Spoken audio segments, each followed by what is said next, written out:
Hudson. Today we're going over Rome. Rome was awesome. They were their own thing, except for when they weren't. When they just kind of took their religion from Greece. We'll start with where they are and some government. So, as you see, they're kind of here in the middle. They're next to the Mediterranean Sea. But their government was really cool. And a lot of people think that it was the start of democracy, which kind of, basically, yes. But at the top, there was the big man on campus, the emperor. He was the ruler of Rome. There were partisan families. This is before they had the democracy, because emperors, that would not fly in democracy.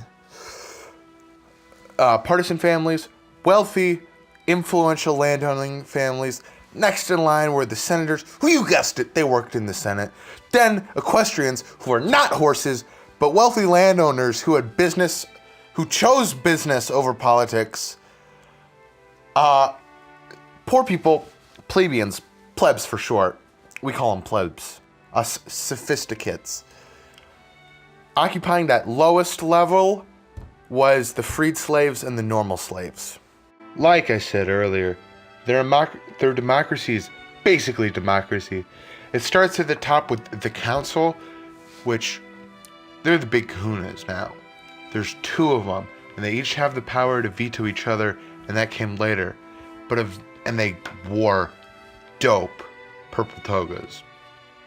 Later, in 342 BC, the council and just Rome in general decided that one of them had to be part of the plebeian class. There was the Senate that had little influence over actual power but advised the councils. Then you had the assemblies that passed legislation. But my favorite were the tribunes, or as I like to call them, poor senators. Their job was to keep plebeians in mind when the government was making decisions. This was just a little bit of extra representation for all the people. That about wraps it up for their government. We just touched on a few things there. Moving into their religion, which they stole most of it from Greeks. One of their core things that they believed in, that was completely their own, was they thought that the universe was not based on divine grace, but mutual relationship between gods and man. Like a lot of people at the time that don't know what's going on, they explained things that they couldn't explain with divine intervention or gave reason to it. For example, hey, Atticus, what was that giant rock that hit our planet? Oh, it was the gods. They were trying to give us a message. Quick, go get the sheep. Moving on to arts, they had big sculptures. That's what they're known for. They're out of these world human sculptures. You'll see those now. Editing Hudson will do that.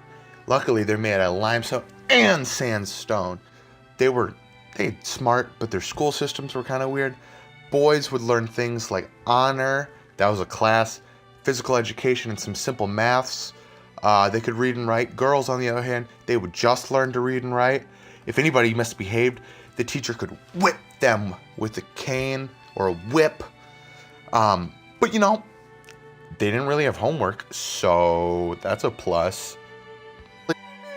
You know what time it is? It's time for the Roman lightning round. Here's the things that all the Romans created: aqueducts, concrete, newspaper, welfare, bound books, roads, highways, Roman arches, battlefield surgery.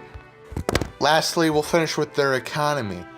They grew crops, mainly grains, grapes, olives to make olive oil, and wine. They had a 2-tier crop rotation demonstrated by this amazing picture drawn by me. They had coins made of brass, bronze, copper, silver, and gold, each having more value than the last.